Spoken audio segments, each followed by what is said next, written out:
जय हिंद दोस्तों, वंदे मातरम। राहुल गांधी और सोनिया गांधी के खिलाफ में नेशनल हेराल्ड का जो मुकदमा चल रहा है, उस बाबत कोर्ट के फैसले के बाद में पूरी की पूरी कांग्रेस पार्टी का जो उच्च नेतृत्व है वो इस मुद्दे को अब भुनाने की कोशिश कर रहा है। कल मैंने आप लोगों के बीच में एक रिपोर्ट साझा की थी जिसमें बताया था कि अहमदाबाद में किस तरीके से कांग्रेस पार्टी ने इस मुद्दे को राजनीतिक रोटियां सेकने के लिए इस्तेमाल किया। और आज अब चौंकाने वाली दोस्तों खबर यह आ रही है कि कांग्रेस पार्टी ने दिल्ली की राउज एवेन्यू कोर्ट के इस फैसले को आधार बनाकर अलग अलग हिस्सों में देश के भारतीय जनता पार्टी के कार्यालय के सामने धरना प्रदर्शन किया, वहां पर नारेबाजी की।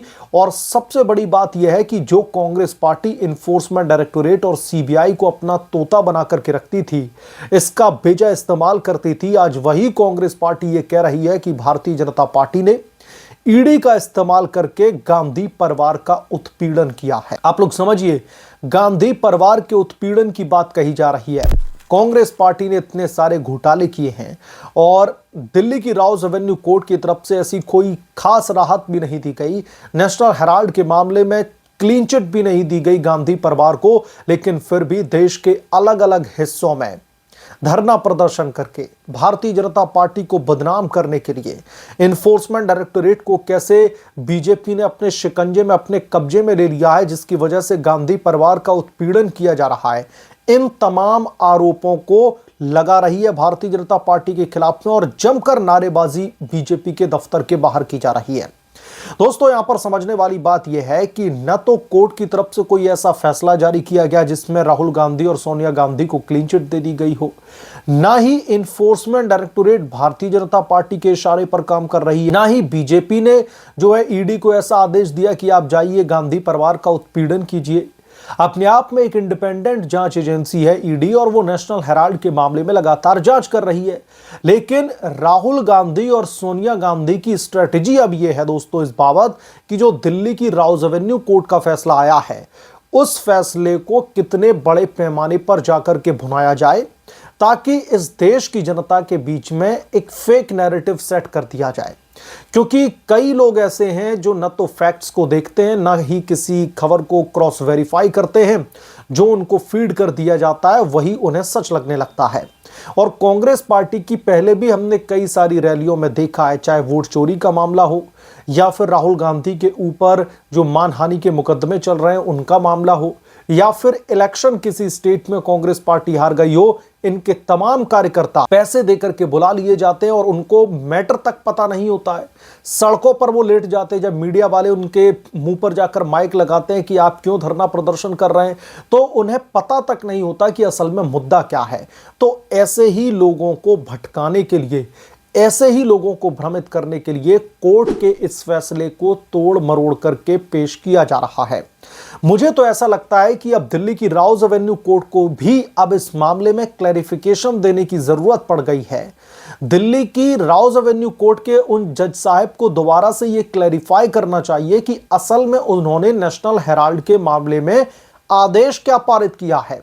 कोई भी आदेश पारित नहीं किया है, ताकि इस देश की जनता को, जिसे कांग्रेस पार्टी भ्रमित करके बेवकूफ बनाने की कोशिश कर रही है, उस जनता को समझाया बुझाया जाए। वो जनता समझ सके कि कैसे कांग्रेस पार्टी अपने फर्जी प्रोपेगेंडे के जरिए जो है अपने तमाम कार्यकर्ताओं, नेताओं के जरिए लोगों को भ्रमित करने की कोशिश कर रही है। कल अहमदाबाद में प्रदर्शन किए गए थे कई जगहों पर, और आज अब दोस्तों खबर यह आ रही है कि राहुल गांधी और सोनिया गांधी के समर्थक भारतीय जनता पार्टी के कई जो है जगहों पर, चाहे फिर वो दिल्ली हो, बिहार हो, उत्तर प्रदेश हो, अहमदाबाद यानी कि गुजरात में तो हमने कल देखा ही था, अलग अलग जगहों पर बीजेपी दफ्तर का घेराव करके नारेबाजी कर रही है। और इस दौरान पुलिस की तरफ से भी जो है अब लगातार कार्रवाई की जा रही है। पुलिस प्रशासन मुस्तैद है।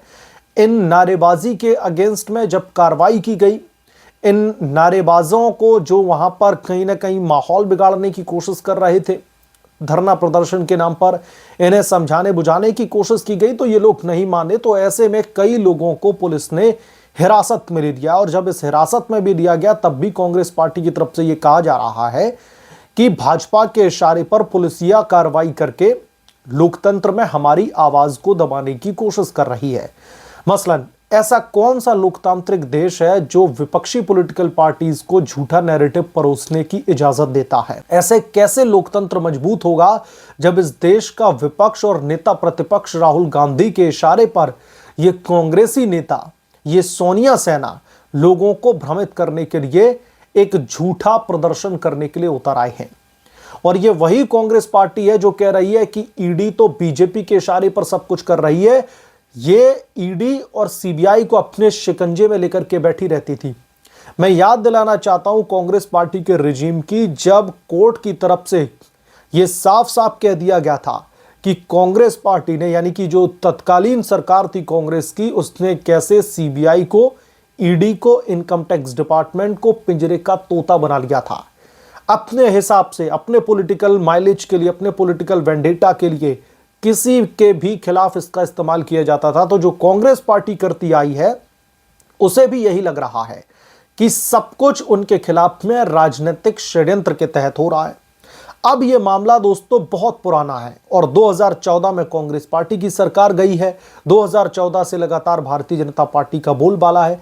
अगर बीजेपी के ही प्रभाव में आकर इन्फोर्समेंट डायरेक्टोरेट की टीम काम कर रही थी तो इतने साल बीत चुके, मुझे लगता है 1 दशक से ज्यादा का वक्त बीत चुका है भारतीय जनता पार्टी को सत्ता पर काबिज हुए, तो कब का राहुल गांधी और सोनिया गांधी को उठा करके जेल में डाल दिया जाता अगर सरकार को राजनीतिक जो है द्वेष की भावना से ही कार्रवाई करनी थी। लेकिन सब कुछ कानून के तहत, सब कुछ संवैधानिक मर्यादा में रह के किया जा रहा था। शायद इसी की वजह से कांग्रेस पार्टी के जो उच्च नेतृत्व हैं, खासतौर पर राहुल गांधी और सोनिया गांधी, वो जेल से बाहर हैं।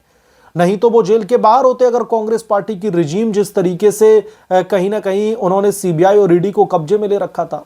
और सबसे बड़ी बात तो दोस्तों ये है कि हमारे देश में विपक्ष हो, मैं यहां पर सारी पॉलिटिकल पार्टीज को इंक्लूड कर रहा हूं, सब अपने अपने हिसाब से जो भी उनकी राजनीति को सूट करता है उस हिसाब से उस मुद्दे को भुनाने की कोशिश करते हैं।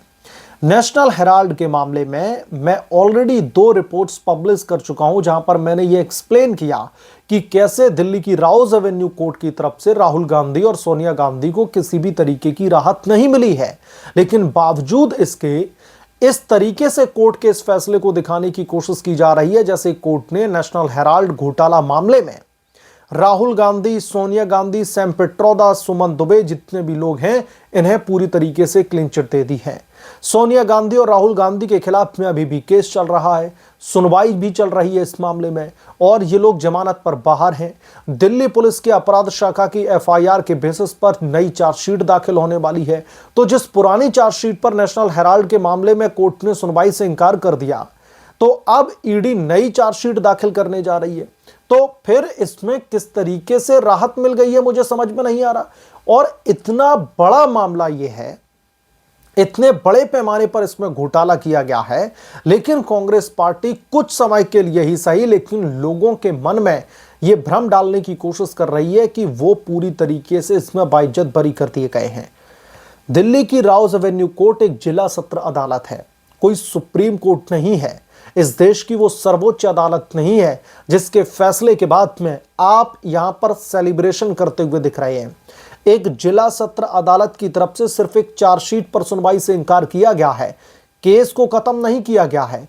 ईडी के पास में अभी बहुत सारे रास्ते खुले हुए हैं। ईडी अभी हाई कोर्ट का रुख कर सकता है, उसी फैसले को सुप्रीम कोर्ट में भी चैलेंज कर सकता है। हो सकता है उसी पुरानी चार्जशीट पर सुनवाई शुरू हो जाए, क्योंकि दिल्ली की राउज एवेन्यू कोर्ट ने जो रीजन दिया है उस चार्जशीट पर सुनवाई न करने का, वो ये कहा कि एक प्राइवेट फिगर जो प्राइवेट फिगर है, जो नेता है, उनके जो है बेसिस पर इस मामले में चार्जशीट दाखिल की गई है। लेकिन 2019 और 20 में जो पीएमएलए की जो धाराएं हैं, जो लॉ है मनी लॉन्ड्रिंग का, उसमें बदलाव करके ये कहा गया है कि आप प्राइवेट फिगर पर भी सुनवाई कर सकते हैं। तो ऐसे में ईडी के पास में अगर आप देखें मोरल ग्राउंड पर तो बहुत ज्यादा इस केस में ताकत है। वो कभी भी जाकर के इसको हाई कोर्ट में या फिर सुप्रीम कोर्ट में जाकर के चैलेंज कर देंगे और सुप्रीम कोर्ट या फिर हाई कोर्ट कभी भी दिल्ली राउज एवेन्यू कोर्ट के फैसले को पलट सकता है। तो मुझे लगता है कि जो उतावलेपन की राजनीति कांग्रेस पार्टी इस समय करते हुए दिखाई दे रही है वो बेहद ही शर्मनाक है। कांग्रेस पार्टी की तरफ से जिस तरीके का रवैया फिलहाल अपनाया जा रहा है वो बेहद ही शर्मनाक है।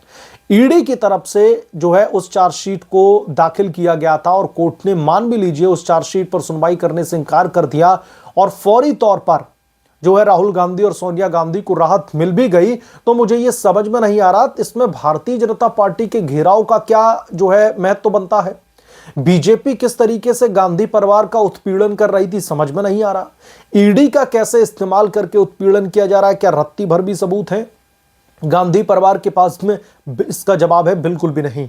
लेकिन इस मामले को, इस छोटे से फैसले को, दिल्ली की राउज एवेन्यू कोर्ट के छोटे से फैसले को इतना बढ़ा चढ़ा करके लोगों के बीच में रखा जा रहा है जो वाकई में बेहद ही शर्मनाक है। बहरहाल आप क्या सोचते हैं इसके बारे में, आपकी क्या राय है, हमें कमेंट करके जरूर बताएं। जल्द मिलूंगा किस दूसरे बड़े अपडेट के साथ में, तब तक के लिए धन्यवाद। अगर आप लोग चैनल पर नए हैं तो प्लीज चैनल को सब्सक्राइब करें, साइड बने बेल आइकन को जरूर प्रेस करें ताकि जब भी मैं कोई बड़ी खबर लेकर आऊं तो इसकी जानकारी सबसे पहले आपको मिले।